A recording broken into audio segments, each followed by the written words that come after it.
दिगंबरा दिगंबरा श्रीपादवल्लभ दिगंबरा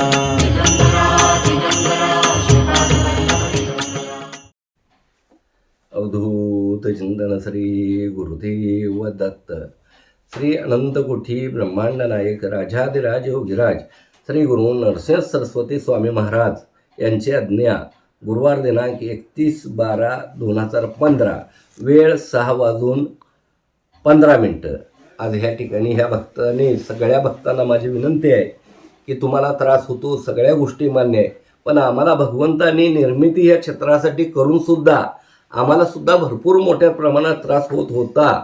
संतोषला होत होता, मला होत होता, तरीसुद्धा भगवंतांनी स्वतः आज्ञा आम्हाला काय दिल्या, संतोषच्या जीवनातलं काय सांगितलं आहे ह्याचा बी आपण अभ्यास करून हे क्षेत्र किती मोठं आहे आणि भोग हे प्रत्येकाला भोगावं लागतात, ही बी भोग आपण भाग समजून घेणं अनिवार्य आहे, गरजेचं आहे. मी आज्ञा वाचून दाखवतो. ह्या दोघांच्यासाठी आमची आज्ञा ही पहिलीच असेल की दोघांच्यासाठी आलेली आहे. श्री संतोषसाठी आज्ञा लक्ष देऊन ऐका आणि ह्याचा अभ्यास करा. संतोषमध्ये दिव्य आत्म्याचा अंश असून अनेक अद्भुत शक्त्या वास करतात. त्यातील एक प्रगट स्वरूपात आहे. प्रगट स्वरूपात म्हणजे दिव्य दृष्टीची आपलं जी बघायचं आहे ते एकच प्रगट आहे. याच्या वयाच्या 35व्या वर्षी सर्व शक्ती कार्यरत होऊन मोठ्या प्रमाणात कार्य करतील. आता वय किती आहे?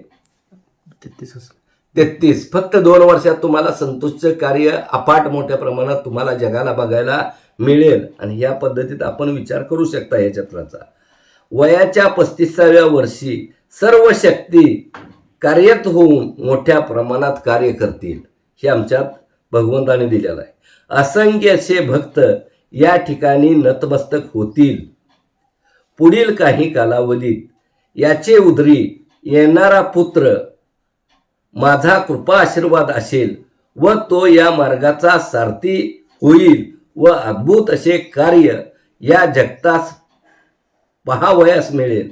आत्ताच्या स्थितीमध्ये परीक्षा व कर्पसंचिताचा थोडा भाग आहे व तो लवकरच समाप्त होईल. माझी कृपा दृष्टी पूर्णपणे प्रत्येकावर राहील. शिवदत्तच्या जन्माचं हे सुद्धा ह्यामध्ये सांगितलंय आणि आता तुम्ही शिवदत्तचं बघतायच. हे 2015ला आता ही 24वं वर्ष चालू आहे. म्हणजे इथं किती नियोजन मोठं आहे भगवंताचं आणि स्वतः भगवंत कसं हँडल करते ती. एवढं असून बी पुत्र सारथे म्हणून देत असताना काय संचित कर्माचा भाग हा भोगावा लागणं म्हणून भगवंतांनी त्यांना सुद्धा सांगितलेलं आहे. ह्याचा आपण जरा विचार करा. लगेच जरा कुठंतरी झळ बसले की दुःखात होऊन नाराज होऊन लगेच आपण अडचणीत अगदीच सापडले असं काही समजायचं नाही. सगळी संकट दुःख ह्यातून निघून जात असते. ती थोडा कालावधी लागत असतो. जरा गावात धीर घेऊन आपण जरा भक्तिमार्गात वाढ करायला हरकत नाही. आता आमच्यासाठी आलेले आहे. आमच्यासाठीची आज्ञा अशी असते की आम्हाला तडजोड ही माहीत नाही. भगवंता पुढं बी एक एक वेळ असा वैताग येत असतो की परिस्थिती म्हणा हे म्हणत त्या काळची अशी झालती की शेवट एक एक वेळ वाटायचं की आपण कशासाठी करायला लागलो ही आणि आपल्याला काय कसा एवढा का त्रास होतोय. मग महाराजांना एक वेळ डायरेक्ट बोललो की मी तुमची सेवा करणार आयुष्य आहे तोपर्यंत, पण ही मोराड राहू दे, मी गाणगापुरात सेवा करतो. अशा पद्धतीने माझ्या मुखातनं शब्द गेलं. मी सेवेतनं बाजूला होत नाही म्हटलं, पण ही इथलं वैताग नको म्हणलं इथला. अशा स्टेजला बी काय काय वेळा मी आलो होतो आणि त्यावेळी भगवंतांना डायरेक्ट बोललो की मला इथं नाही, तुमची सेवा तर करणार, जोपर्यंत प्राण आहे तोपर्यंत करणार, आणि मी गाणगापूरला येऊन सेवा करतो ही भगवंतांना मी बोललो होतो. त्यावेळी भगवंतांनी आम्हाला आज्ञा काय दिली बघा. स्वतःला माझ्यासाठी व्यर्थ काळजी करू नको, वाचेला बांध घाल, सर्व गोष्टीतून काढणारा मीच आहे. कोणतीही गोष्ट कोणताही निर्णय शेवटचा घेणे योग्य नाही. ही आम्हाला आल्या तीच आज्ञा तुम्हाला सुद्धा सगळ्या भक्तांना लागू होत्या. शेवटचा निर्णय कुठल्याही स्वरूपाचा घेऊन चालणार नाही. याचा विचार पूर्णता कर. आज्ञेचे अनेक वेळा आचरण कर. तुम्ही सुद्धा ह्या गुरु आज्ञेच्या पुस्तकाचा अभ्यास करा माऊली, का तर हे पुस्तक अत्यंत महत्त्वाचं आहे. आमच्यासारख्याला सुद्धा सांगितलं की तू गुरु आज्ञेच्या पुस्तकातल्या आज्ञांचा अभ्यास कर. ह्याच्यावरनं ह्याचं गांभीर्य आपण ओळखू शकता. कोणत्याही विचारशक्ती ठेवत असताना योग्य अयोग्य पूर्णता आकलन करून पहा व नंतर निर्णयास्तव घे. कुठलीही गोष्ट आपण समजून उमजून घेऊनच त्याचा निर्णय घ्यायला पाहिजे. जी दिशा मागील आज्ञे स्पष्ट केले, या स्थितीत ठेवण्याचे कारण तुला स्पष्टपणे पुढे करेल. काय कारण असते ती की अडचणी ठेवायचं सुद्धा भगवंताचं काहीतरी नियोजन असतं, काही कारण असते, त्या काय परीक्षा असते माऊली, हे स्वतः त्यांनी सांगितलंय. कोणाचे हे मन दुःखित करू नको, हे सुद्धा आम्हाला आज्ञा आलेली आहे. तुझी नेमणूक मोठ्या कार्यासाठी आहे. शांती, दया, प्रेम, करुणा, वात्सल्य हे रूप तुझ्यामध्ये पूर्णता कार्यरत झाले विना पुढच्या मोठ्या प्राप्त्या प्रवेश होऊ शकत नाही. का तर हे तर क्रोध म्हणजे आपण सगळ्यांनी सहकार्य केलं, व्यवस्थित आचरण केलं, तुम्ही भक्ताने, तर आम्हाला क्रोध येऊ शकत नाही. पण क्रोध न आल्यामुळं काय ग्रहण करायची आध्यात्मिक शक्ती असते ती सुद्धा थांबली जाते, हे सुद्धा यामध्ये सांगितलं आहे. त्या गोष्टी प्रवेश करू शकत नसते. त्या अनेक शक्त्या तुझ्यात आहेत, आमच्यात पूर्वतात महाराजांच्या कृपेनं आहेत, त्या अज्ञात आहेत, अजून आम्हाला सुद्धा ज्ञात झालेलं नाही. तुझ्यामध्ये बदल होतात ह्या शक्त्या प्रगट होतील.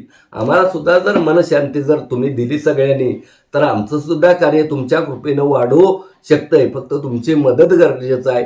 आज आपण मंदिराचं एवढं बांधकाम करायचं आहे, एवढं मोठं भव्य दिव्य मंदिर बांधायचं आहे.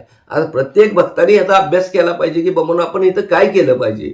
दत्त जयंती आता व्यवस्थित पार पडायला लागल्या. फक्त आम्हाला टेन्शन कुठलं येतं की आपल्याला मंदिराला बाहेरचं खाणाऱ्या पिणाऱ्या लोकांचं पैसे घ्यायचं नाही, आपल्याला सत्व गमवायचं नाही, तत्व टिकवायचं आहे. आणि हे मंदिर मोठं व दिव्य भव्य करत असताना सर्व भक्तांनी जर कर्तव्य करून जर एवढं कार्य पार पाडलं, तर माझ्यात मात्र भरपूर मोठी शांतता, आम्ही निर्धास्त राहीन, एवढीच एक जबाबदारी तुमच्यावर आहे.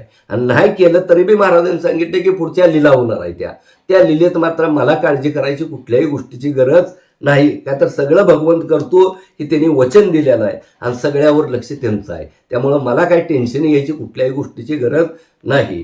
ह्या गोष्टीचा सर्व भक्तांनी, आमच्या ह्या दोघांचा कोण आहे, आम्ही कशासाठी आमचा जन्म आहे, ह्यामध्ये बी जरा आपण गांभीर्य जाणून घ्या आणि ह्या क्षेत्राशी व्यवस्थित राहावा, एवढीच तुम्हाला हात जोडून मी कळकळीची विनंती करतो.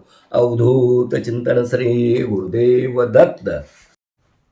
श्री अनंत कोटी ब्रह्मांड नायक राजाधिराज योगीराज श्री गुरु नरसिंह सरस्वती स्वामी महाराज यांची आज्ञा गुरुवार दिनांक 3/12/2015 वेळ सकाळी 10:10 आलेली. ही सकाळची एक आज्ञा आलेली आहे.